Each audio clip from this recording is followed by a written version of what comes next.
Hello friends, Pankaj sir YouTube channel में आपका स्वागत है।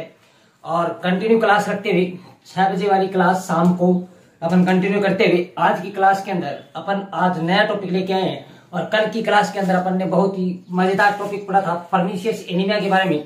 और पर्नीशियस एनीमिया के बारे में बहुत अच्छा रिव्यू मिला और उस रिव्यू को देखते हुए अपन आज नया टॉपिक लेके आए हैं एंटीकोगुलेंट। बहुत ही इंपॉर्टेंट टॉपिक है, बहुत ज्यादा क्वेश्चन यहाँ से पूछे जाते हैं। 3-4 क्वेश्चन यहाँ से आपके बनेंगे और 3-4 क्वेश्चन बनेंगे तो इसका मतलब है आपको नोटसेट से बहुत इसका फायदा मिलेगा इससे टॉपिक से। तो एंटीकोगुलेंट क्या होता है बच्चों? एंटीकोगुलेंट होता क्या है? सबसे पहले आपका मीनिंग क्या है? एंटी का मतलब है अपोजिट, यानी ये क्या करेगा? क्लॉटिंग फैक्टर, या अपन बात करें ब्लड के क्लॉट को नहीं बनने देगा, उसको बोलते हैं एंटीकोगुलेंट। ये ब्लड के अपन बात करें तो क्लॉट को नहीं बनने देता है, इसको बोलते हैं एंटीकोगुलेंट बोलते हैं। ठीक है, तो बच्चों यहां से अपन स्टार्ट करेंगे। तो एंटीकोगुलेंट होता क्या है, कौन कौन सी इसके अंदर एंटीकोगुलेंट जो मेडिसिन होती है उसके बारे में अपन डिस्क्राइब करेंगे। तो एंटीकोगुलेंट के अंदर सबसे पहले अपन बात करें बच्चों तो क्या होता है। सबसे पहले अपन बात करें तो हिपेरिन के बारे में पढ़ेंगे। हिपेरिन क्या है? एक एंटीकोगुलेंट है। सबसे पहले अपन बात करेंगे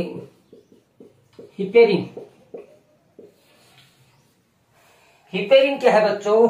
हिपेरिन एंटीकोगुलेंट है। और हिपेरिन एंटीकोगुलेंट है तो इसको कौन सा बोला जाता है? नेचुरल। बच्चों याद रखना, नेचुरल एंटीकोगुलेंट है ये, नेचुरल एंटीकोगुलेंट है। इस चीज को क्या कर लेना, स्टार लगा लेना। क्यों लगा लेना? क्योंकि यहां से क्वेश्चन बनेगा नेचुरल एंटीकोगुलेंट क्यों है ये बच्चों?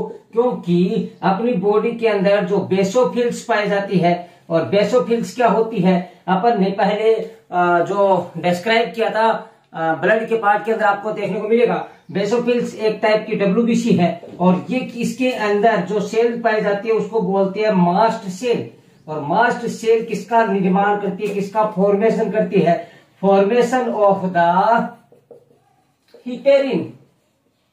Formation of the heparin. Heparin का क्या करती है? ये फॉर्मेशन करने का काम करती है और हिपेरिन को बनाने का काम करेगी, क्योंकि अपनी बॉडी खुद बना रही है और खुद बना रही है, इसीलिए इसको बोल दिया नेचुरल एंटीकोगुलेंट। ये बात आपको बहुत ही ज्यादा याद रखने वाली बात है कि नेचुरल एंटीकोगुलेंट होता क्या है, क्यों नेचुरल एंटीकोगुलेंट कहा गया। ठीक है बच्चों, नेक्स्ट अपन बात करें तो इसको अगर अपन क्या कर सकते हैं, एडमिनिस्टर भी करते हैं। एडमिनिस्टर कैसे एडमिनिस्टर कर सकते हैं? IV and subcutaneous. IV और सबकुटेनियस कर सकते हैं, इसको एडमिनिस्टर कर सकते हैं। अगर अपन ने IV और सबकुटेनियस इसको एडमिनिस्टर किया तो ये किस प्रकार की हो जाएगी? आर्टिफिशियल टाइप की हो जाएगी बच्चों। आर्टिफिशियल टाइप की क्यों हो जाएगी? क्योंकि अपनी बॉडी अब खुद नहीं बना रही, अपन इसको बाहर से क्या कर रहे हैं? प्रोवाइड कर रहे हैं। बाहर से अपन इसको क्या कर रहे हैं? इंजेक्ट कर रहे हैं। और बाहर से इंजेक्ट करना आर्टिफिशियल कहलाएगा। और अगर अपनी बॉडी खुद बना रही है बच्चों इस पॉइंट पर आना, तो उसको बोलेंगे नेचुरल। नेचुरल है ये, और नेचुरल इसको बोलते हैं। ठीक है बच्चों, यहां तक इसको समझ में आ गया होगा। बट एक बात याद रखना, नेवर गिव आईएम कभी भी इसको नहीं देना होता, क्योंकि ये क्या करता है बच्चों? हीमेटोमा करने का काम करता है। एक और मजेदार क्वेश्चन को जो आपको क्वेश्चनों की जड़ी लगी हुई है, एक और मजेदार क्वेश्चन क्या है? क्योंकि इसको आईएम नहीं दे सकते। क्यों नहीं दे सकते? क्योंकि ये हीमेटोमा करने का काम करता है। यहां से भी क्वेश्चन बना हुआ है और यहां से भी क्वेश्चन बना हुआ है, नेचुरल एंटीकोगुलेंट का भी क्वेश्चन बना हुआ है। हाँ बच्चों, अब अपन बात करें हिपेरिन किस कंडीशंस के अंदर अपन दे सकते हैं। कंडीशंस क्या क्या है जिसके अंदर हिपेरिन का अपन क्या कर सकते हैं? देना होता है। तो इसका मतलब है इंडिकेशंस। तो बच्चों नेक्स्ट अपना पॉइंट है इंडिकेशंस ऑफ हिपेरिन।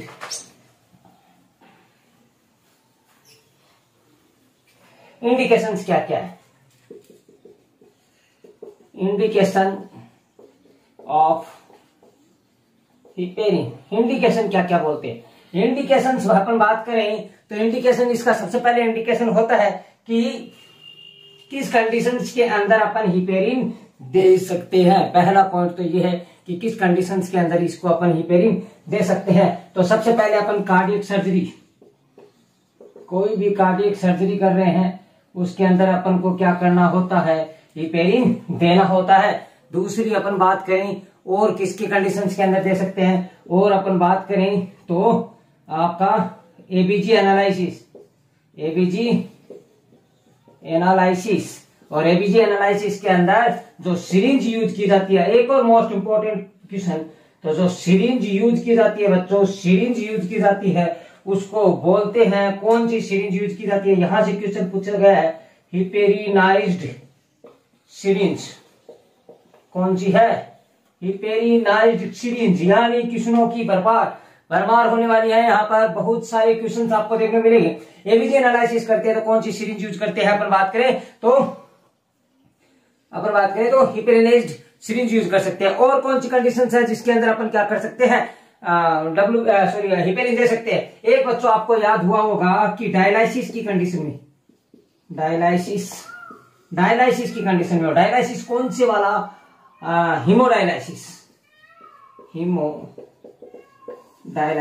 हीमोडायलाइसिस वाली कंडीशंस के अंदर अपन क्या कर सकते हैं, हिपेरिन अपन को लगाना होता है, ताकि ब्लड क्या है जब ट्यूबिंग के अंदर आ रहा है तो उसका क्या ना बन सके, क्लॉट ना बन सके, और ब्लड अपने प्रॉपर अमाउंट के, जो ब्लड अपने प्रॉपर फॉर्मेशन के अंदर जैसे चल रहा है वैसा का वैसा चलता रहे। पेरिटोनियल डायलाइसिस है बच्चों, पेरिटोनियल डायलाइसिस के अंदर अपन को हिपेरिन की जरूरत नहीं होती। और पेरिटोनियल डायलाइसिस का एक और यहां से क्वेश्चन बनता है कि उसका जो कॉम्प्लिकेशंस है वो क्या बनता है, तो उसका बनता है पेरिटोनाइटाइटिस। पेरिटोनियल कैविटी के अंदर क्या हो जाएगा, इंफ्लामेशन हो जाएगा। वो अपन आगे की क्लास के अंदर कंटिन्यू करेंगे। तो ये थी अपन की बात करें तो हिपेरिन किस कंडीशंस के अंदर अपन बच्चों दे सकते हैं। अब आपको पूछ लिया जाए कि हिपेरिन किस कंडीशंस के अंदर नहीं दे सकते, कॉन्ट्रा इंडिकेटेड। ये तो हो गया इंडिकेशन, आई थिंक आपको समझ में आ गया होगा। अब अपन पढ़ेंगे कॉन्ट्रा इंडिकेशन,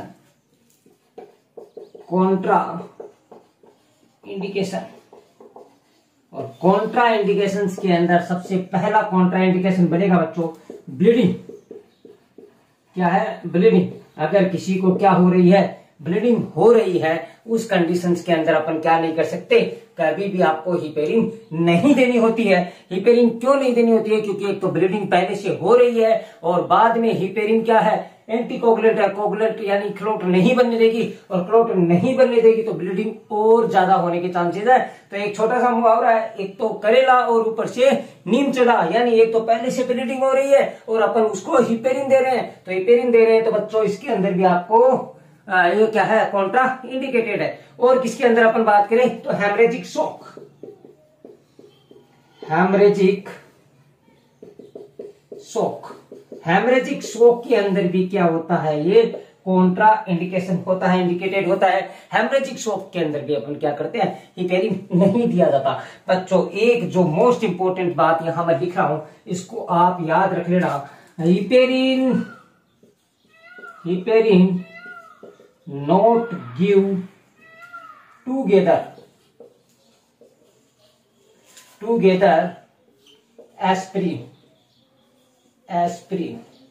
एस्प्रिन के साथ में, यानी मैं यहां लिखूं बच्चों, इस चीज को याद रख लेना, aspirin plus heparin.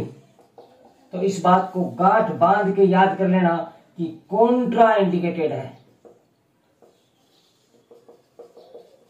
Contra indicated है। एस्प्रिन और हिपेरिन दोनों क्या है, कॉन्ट्रा इंडिकेटेड है। साथ में देना दोनों क्या है, कॉन्ट्रा इंडिकेटेड है। अगर किसी को एस्प्रिन चल रही है उस कंडीशन में आप क्या नहीं लगा सकते, हिपेरिन नहीं लगा सकते। और अगर अपन क्यों नहीं लगा सकते, इस बात को अपन कंटिन्यू करेंगे। क्यों नहीं लगा सकते, क्योंकि एस्प्रिन होती है बच्चों, एस्प्रिन होती है, वो होती है एंटी प्लेटलेट्स ड्रग,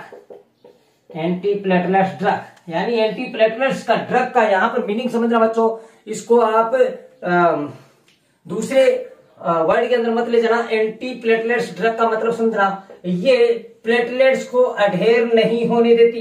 प्लेटलेट्स को अढेर का मतलब होता है चिपकना, और ये प्लेटलेट्स को चिपकने नहीं देती। और अब जब कोई भी कट लग जाएगा तो प्लेटलेट्स आकर क्या करती है, यहाँ आके चिपकती है और चिपकने के बाद में यहाँ पर क्लॉट बनता है। बट ये ड्रग क्या करती है, प्लेटलेट्स को ये एक जगह पर चिपकने नहीं देती, और जब चिपकेगी नहीं तो क्लॉट नहीं बनेगा। तो एस्पिरिन का काम भी क्या होता है बच्चों, ब्लीडिंग करवाना होता है, और हिपेरिन का काम भी क्या होता है बच्चों, ब्लीडिंग करवाना होता है। तो दोनों का काम ब्लीडिंग है, तो दोनों को साथ नहीं दिया जाता। अगर दोनों को साथ दे देंगे तो एक्सेसिव ब्लीडिंग आपको देखने को मिलेगी, एक्सेसिव ब्लीडिंग आपको इसके अंदर देखने को मिलेगी। ये बच्चों इसका हिपेरिन का है। नेक्स्ट अपन बच्चे बात करेंगे तो हिपेरिन का एक छोटा सा क्वेश्चन जो बहुत ही एग्जाम के अंदर पूछा जाता है, क्वेश्चनों की झड़ी लगने वाली है बच्चों। आप क्लास को कंटिन्यू करें, और जो बच्चे इसको देख रहे हैं तो कमेंट बॉक्स को राफेल बना दीजिए, और ज्यादा से ज्यादा शेयर करें अपने साथ के स्टूडेंट्स को, ताकि उनको भी ये बेनिफिट्स मिल सके। बहुत ही काम की क्लासेज है, डेली आपको 6 बजे शाम को देखने को मिलेगी। अलग अलग टॉपिक, जो मोस्ट इंपोर्टेंट टॉपिक है, जो नोट सेट के अंदर, जो ईएसआईसी के अंदर, डीएसएसएसबी के अंदर, और अपने बात करें तो पीजीआई के अंदर और जीएमसेट के अंदर जहां से क्वेश्चंस पुटअप होते हैं, वो सारे टॉपिक हम यहाँ पर लाइव करवाएंगे आपको, और सारी चीजें आपको यहाँ पर देखने को मिलेगी। तो आपका सपोर्ट हमको ज्यादा क्या करेगा, मोटिवेट करेगा, और आपका मोटिवेशन ही आपकी सफलता का मेन कारण होगा, क्योंकि आप हमें मोटिवेट करोगे और हम इसी प्रकार से क्लास आपको फ्री देते रहेंगे, और आप यहाँ से पढ़ते रहिए और अपना सिलेक्शन निकाल लीजिए। हाँ जी, हिपेरिन, हिपेरिन का जो अपन बात करें तो एंटीडोट क्या होता है बच्चों, एंटीडोट सभी ने रट रखा है, बहुत ज्यादा पूछा हुआ क्वेश्चन है, protamine sulphate, protamine sulphate. Heparin का जो एंटीडोट है उसको क्या बोलते हैं, तो प्रोटामीन सल्फेट क्या है, इसका हिपेरिन का एंटीडोट है, और हिपेरिन का एंटीडोट प्रोटामीन सल्फेट है। नेक्स्ट अपन बात करें बच्चों, ये भी काम की चीज है, कॉम्प्लिकेशन। ये लो, क्वेश्चनों की भरमार लग रही है, और क्वेश्चनों की भरमार लग रही है, तो यहां से एक क्वेश्चन पूछा जाता है कि कॉम्प्लिकेशन के अंदर हिपेरिन क्या करता है। तो बच्चों गांठ बांध के याद रख लो, मेटाबॉलिक एसिडोसिस, मेटाबॉलिक एसिडोसिस करने का काम करता है। अब मेटाबॉलिक एसिडोसिस क्यों करेगा, क्योंकि ये क्या करता है, बाइकार्बोनेट को डिक्रीज कर देता है, HCO3 को क्या कर देता है, डिक्रीज कर देता है। और आपने पढ़ा होगा कि जब पीएच डिक्रीज है तो बाइकार्बोनेट भी क्या होगा बच्चों, डिक्रीज होगा। एसिड बेस बैलेंस की बहुत ही शानदार क्लास अपनी आएगी, और उसके अंदर सारी की सारी आपको एसिड बेस बैलेंस करवाया जाएगा, और मैं दावा करता हूं कि आपका कोई भी एसिड बेस बैलेंस से क्वेश्चन से गलत नहीं होगा। 2 क्वेश्चन से एसिड बेस बैलेंस से आते हैं, सारा का सारा हम यूट्यूब चैनल के ऊपर कराएंगे। अगर पीएच डिक्रीज है तो कार्बन बाइकार्बोनेट भी क्या होगा, डिक्रीज होगा, और अगर पीएच डिक्रीज है तो PCO2 क्या होगा, इंक्रीज होगा। ये चीज आपको याद रखनी है। और अब आपका HCO3 डिक्रीज हुआ है तो पीएच भी डिक्रीज हुआ है, और पीएच डिक्रीज हुआ तो एसिडोसिस, और HCO3 किसको दर्शाता है, मेटाबॉलिक एसिडोसिस को दर्शाता है बच्चों। ऐसे ही आपको देखने को मिलेगा। तो सबसे पहले आपको क्या देखने को मिलेगा, मेटाबॉलिक एसिडोसिस देखने को मिलेगा बच्चों। नेक्स्ट अपन बात करें सेकंड कॉम्प्लिकेशन क्या मिलेगा, हाइपरकैलेमिया।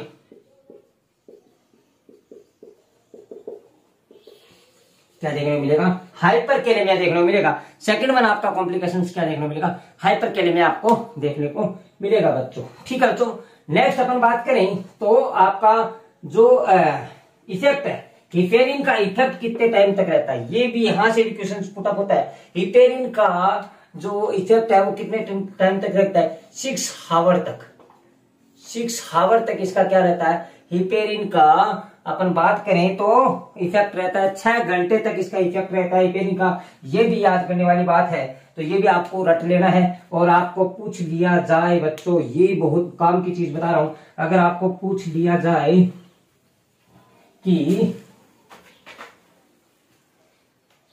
बिफोर सर्जरी, क्या पॉइंट पर आ रहा बच्चों, before surgery, before surgery, surgery से पहले एस्पिरिन, पूछे हुए क्वेश्चन है, पूछे हुए क्वेश्चन की झड़ी लग रही है। एस्पिरिन 7 डे पहले, 7 दिन पहले क्या कर देनी चाहिए, stop.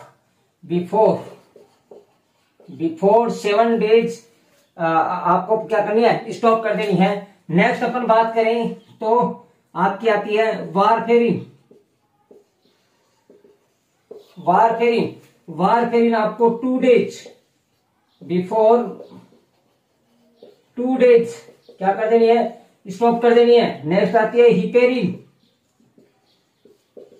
6 hour before 6 hour stop कर देंगे। ये तीनों के तीनों क्वेश्चंस बने हुए हैं और क्वेश्चनों की यहां पर क्या लग रही है, झड़ी लग रही है। यानी आपको एस्पिरिन चल रही है किसी पेशेंट को और उसकी सर्जरी करनी है आपको, तो आपको 7 दिन पहले क्या कर देनी है, एस्पिरिन को स्टॉप कर देनी है। और अगर आपकी वारफेरिन चल रही है तो वारफेरिन का इफेक्ट भी 48 घंटे तक आता है, तो 2 दिन पहले आपको बंद कर देनी है। और अगर आपकी हिपेरिन चल रही है तो 6 घंटे पहले आपको क्या कर देनी है बच्चों, स्टॉप कर देनी है। ये चीज थी आपकी किसके बारे में, हिपेरिन के बारे में। नेक्स्ट अपन बात करें तो हिपेरिन अपना प्रॉपर काम कर रहा है या नहीं कर रहा, इसका पता लगाने के लिए कि हिपेरिन अपना प्रॉपर काम कर रहा है या नहीं कर रहा, इसका पता लगाने के लिए एक अपन टेस्ट करते हैं और उस टेस्ट का नाम जाता है बच्चों APTT test.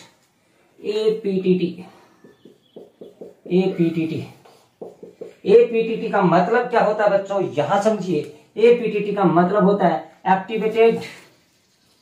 Activated partial thromboplastin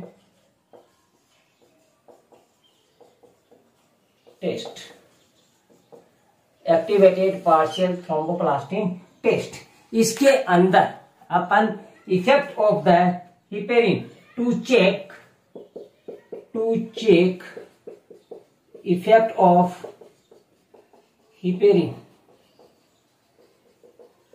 heparin के इफेक्ट को चेक करने के लिए एपीटीटी किया जाता है बच्चों। ये चीज आपको बहुत इंपॉर्टेंट चीज है। हिपेरिन अपन किसी को लगा रहे हैं तो वो अपना इफेक्ट सही तरीके से कर रहा है या नहीं कर रहा, ये चीज का पता लगाने के लिए अपन क्या करते हैं, एपीटीटी टेस्ट करते हैं। तो अगर नॉर्मल वैल्यू की बात की जाए किसकी, एपीटीटी की, तो होता है बच्चों 20 to 36 सेकेंड।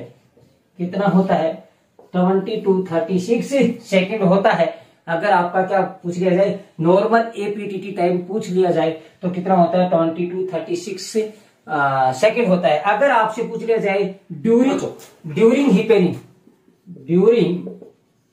हिपेरिन अगर आपको क्या चेक करना है, एपीटीटी आप चेक कर रहे हो तो आप इसको क्या कर देना, अपन बात करें 1.5 to 2.5 से क्या कर देना, मल्टीप्लाई कर देना। कितने से करना है, 1.5 से 2.5 तक क्या कर देना, मल्टीप्लाई कर देना बच्चों। किस प्रकार से करोगे, जब हिपेरिन थेरेपी चल रही है तब इसका जो नॉर्मल वैल्यू आएगी, हिपेरिन थेरेपी चल रही है तो नॉर्मल जो वैल्यू आएगी बच्चों वो आएगी 30 to 90 सेकेंड।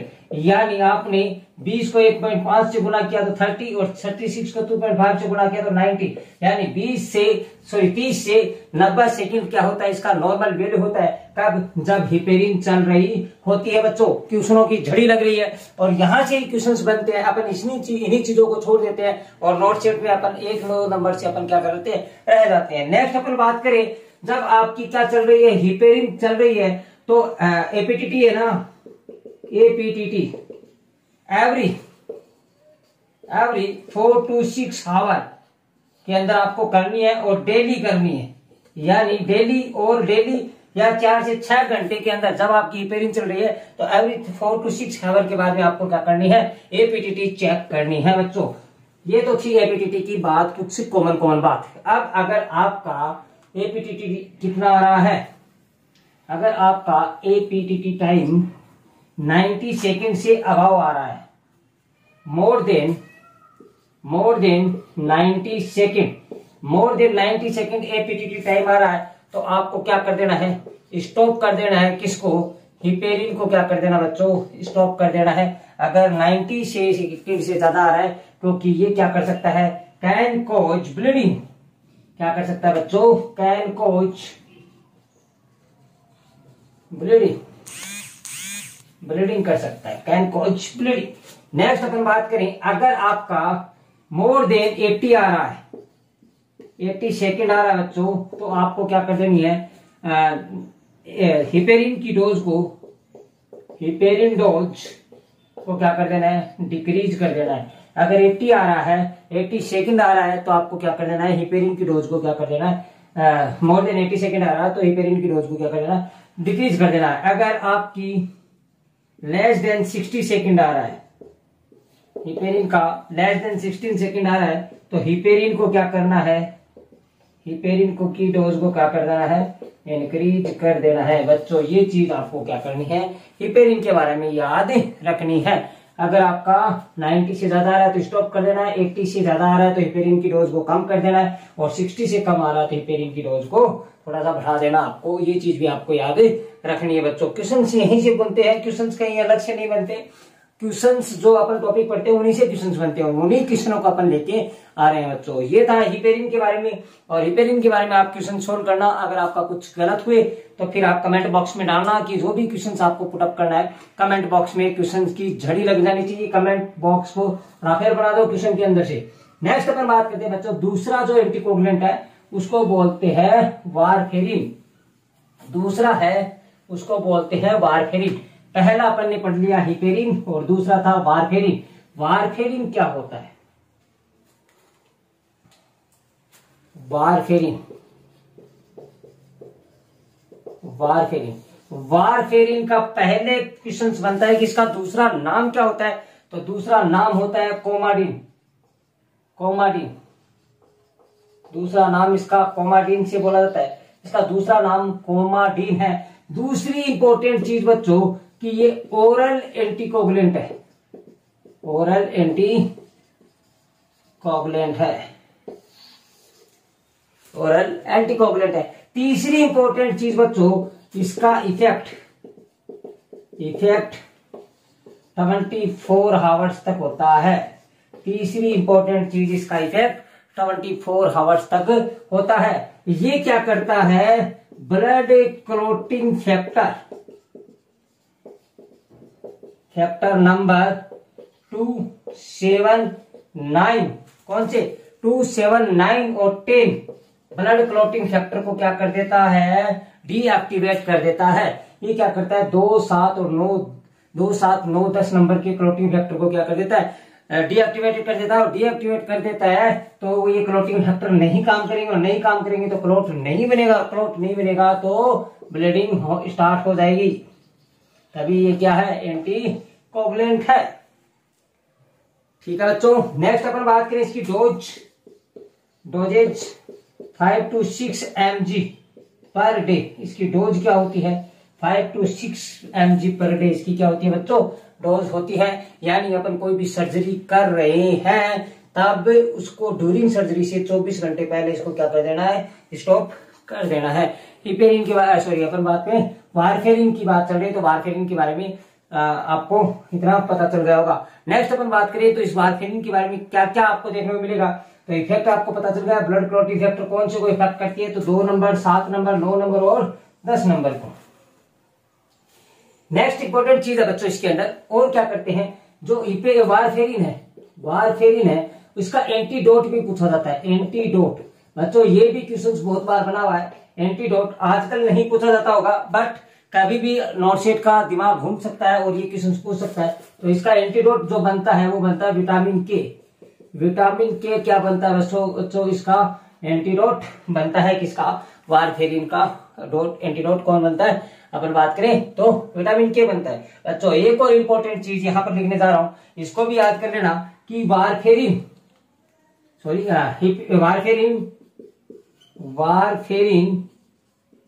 प्लस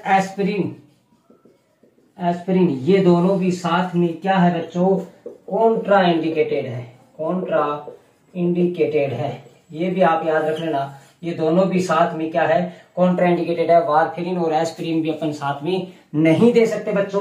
क्यों नहीं दे सकते, क्योंकि आपको बता दिया ये एंटीप्लेटलेट ड्रग है, ये एंटीकोगुलेंट ड्रग है, ये दोनों भी क्या है, अपन बात करें तो कॉन्ट्रा इंडिकेटेड है। ठीक है बच्चों, नेक्स्ट अपन बात करें तो प्रेगनेंसी के अंदर क्या है, जो वारफेरिन है वो क्या है, एंटी सॉरी कॉन्ट्रा इंडिकेटेड है। प्रेगनेंसी जो प्रेग्नेंट मदर है, प्रेगनेंसी के दौरान वारफेरिन क्या है, कॉन्ट्रा इंडिकेटेड है। बच्चों ये ऐसी चीजें हैं जहां से क्वेश्चन पूछता है एग्जामिनर। क्यों भाई, क्यों कॉन्ट्रा इंडिकेटेड है, क्योंकि ये वारफेरिन है, ये फीटल वारफेरिन सिंड्रोम करता है। फीटल वारफेरिन सिंड्रोम करता है कौन, आपका वारफेरिन, फीटल वारफेरिन सिंड्रोम करता है वारफेरिन, तभी ये क्या है, कॉन्ट्रा इंडिकेटेड है किसके अंदर, प्रेगनेंसी के अंदर। तो इसके मेजरमेंट के लिए भी एक टेस्ट किया जाता है जिसको बोलते हैं INR, यानी वारफेरिन किस प्रकार से इफेक्ट अपना अच्छा सही तरीके से कर रही है या नहीं कर रही। इसके इफेक्ट के लिए भी अपन क्या करते हैं, एक टेस्ट करते हैं। जैसे अपन ने किसके लिए किया था, हिपेरिन के लिए किया था APTT टेस्ट, उसी प्रकार अपन क्या करते हैं, वारफेरिन के इफेक्ट को चेक करने के लिए एक टेस्ट करते हैं जिसका नाम अपन ने दिया INR। क्या दिया, INR की फुल फॉर्म क्या होती है, इंटरनेशनल नॉर्मलाइजेशन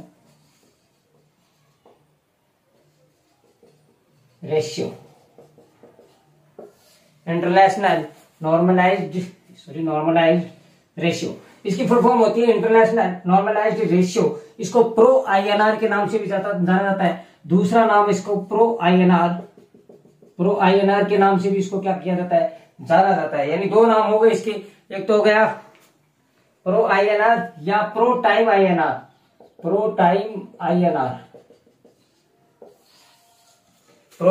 INR के नाम से भी इसको जाना जाता है बच्चों। नेक्स्ट अपन बात करें तो इसका जो ये क्या करता है, जो अपन बात करें वारफेरिन के इफेक्ट का बताने का काम करता है। तो अगर नॉर्मल वैल्यू देखिए इसकी बच्चों, नॉर्मल वैल्यू किसकी, INR की, तो क्या होती है, अगर अपन बात करें तो 0.82 1.1 इसकी नॉर्मल वैल्यू होती है। और इसकी आगे कोई भी इसकी यूनिट नहीं होती, क्योंकि यूनिट इसलिए नहीं होती क्योंकि ये नॉर्मलाइज्ड है, यानी नॉर्मलाइज्ड के अंदर कभी भी यूनिट नहीं आती। तो इसकी नॉर्मल वैल्यू होती है 0.82 1.1 होती है। अब आपको कैसे पता चलेगा कि वारफेरिन क्या कर रही है, अपना बेस्ट इफेक्ट, वारफेरिन अगर अपना बेस्ट इफेक्ट दिखा रही है तो इसका जो नॉर्मल वैल्यू है बच्चों वो 2.0 to 3.0 आ जाएगा। अगर 2.0 to 3.0 आपका वैल्यू देखने को मिल रही है तो वारफेरिन क्या दिखा रही है, बेस्ट इफेक्ट दिखा रही है बच्चों, ये याद रख लेना। और अगर अपन को बात करें मोर देन 3.0 आ जाए, मोर देन 3.0 देखने को मिले तो कैन कोज ब्लीडिंग, ये क्या कर सकता है, ब्लीडिंग कर सकता है बच्चों। ये बात भी आपको याद रखनी है। अगर 3.0 से आ जाए तो ये क्या कर सकता है, ब्लीडिंग कर सकता है। अगर बच्चों छोटी सी बात एक और बताना चाहूंगा मैं, अगर वारफेरिन अपना इफेक्ट वीक कर रहा है, क्या कर रहा है, वीक कर रहा है, अगर वारफेरिन अपना इफेक्ट वीक कर रहा है तो क्या होगा, ब्लीडिंग चांस कम होगा, यानी क्या है, आपकी एंटीकोगुलेंट बनने के चांसेस होंगे, यानी आपकी क्या है, एंटीकोगुलेंट कम काम करेगी, ठीक है। और अगर ये बढ़िया काम कर रहा है, अगर आपका फेयर काम कर रहा है या अच्छे से काम कर रहा है तो ब्लीडिंग के चांस क्या होंगे बच्चों, ज्यादा होंगे। तो ये था आपका आज की क्लास का क्या, वारफेरिन के बारे में। आई थिंक इससे बाहर क्वेश्चन नहीं जाएगा। दो चीजें और आती है एंटीकोगुलेंट के अंदर, अपन बात करें, एक आता है EDTA और एक आता है सोडियम सिट्रेट। EDTA और सोडियम सिट्रेट क्या होता है बच्चों, अपन अभी की क्लास के अंदर पता लगाएंगे। EDTA क्या होता है, EDTA क्या है, EDTA की बात करें तो EDTA क्या करता है, जो अपन क्या करते हैं, ब्लड सैंपल को कहा, लैब के अंदर भेजना होता है, तब क्या मिक्सअप करते हैं, EDTA यूज करते हैं। लैब के अंदर अपन को क्या भेजना होता है, ब्लड सैंपल यूज करते हैं, भेजते हैं, तब क्या करते हैं, EDTA यूज करना होता है। और ये क्या करता है, EDTA क्या करता है बच्चों, कैल्शियम को ब्लड क्लॉटिंग फैक्टर से रिमूव करता है। कैल्शियम को क्या करता है, ये रिमूव करता है। और कैल्शियम कौन सा होता है, 4th number blood clotting factor होता है। कौन सा होता है, 4th number blood clotting factor होता है। कैल्शियम को बाहर निकाल लेगा और कैल्शियम को बाहर निकालने के बाद में ब्लड क्लॉटिंग को कम करने का काम करता है, बंद करने का काम करता है कौन, EDTA। नेक्स्ट आता है बच्चों सोडियम सिट्रेट। सोडियम सिट्रेट क्या होता है बच्चों, सोडियम सिट्रेट है वो अपन ब्लड को कहाँ भेज रहे हैं, ब्लड को भेजना होता है अपन को ब्लड बैंक के अंदर। कहाँ, ब्लड बैंक के अंदर अगर अपन बात करें, ब्लड को क्या करते हैं, स्टोर करते हैं, तो क्या मिलाया जाता है, सोडियम सिट्रेट मिलाया जाता है। सोडियम सिट्रेट भी क्या है बच्चों, एंटीकोगुलेंट है। और एंटीकोगुलेंट है तो अपन बात करें तो ये भी क्या करता है, कैल्शियम को क्या करता है, रिमूव करता है। ये भी क्या करता है, कैल्शियम को रिमूव करने का काम करता है सोडियम सिट्रेट।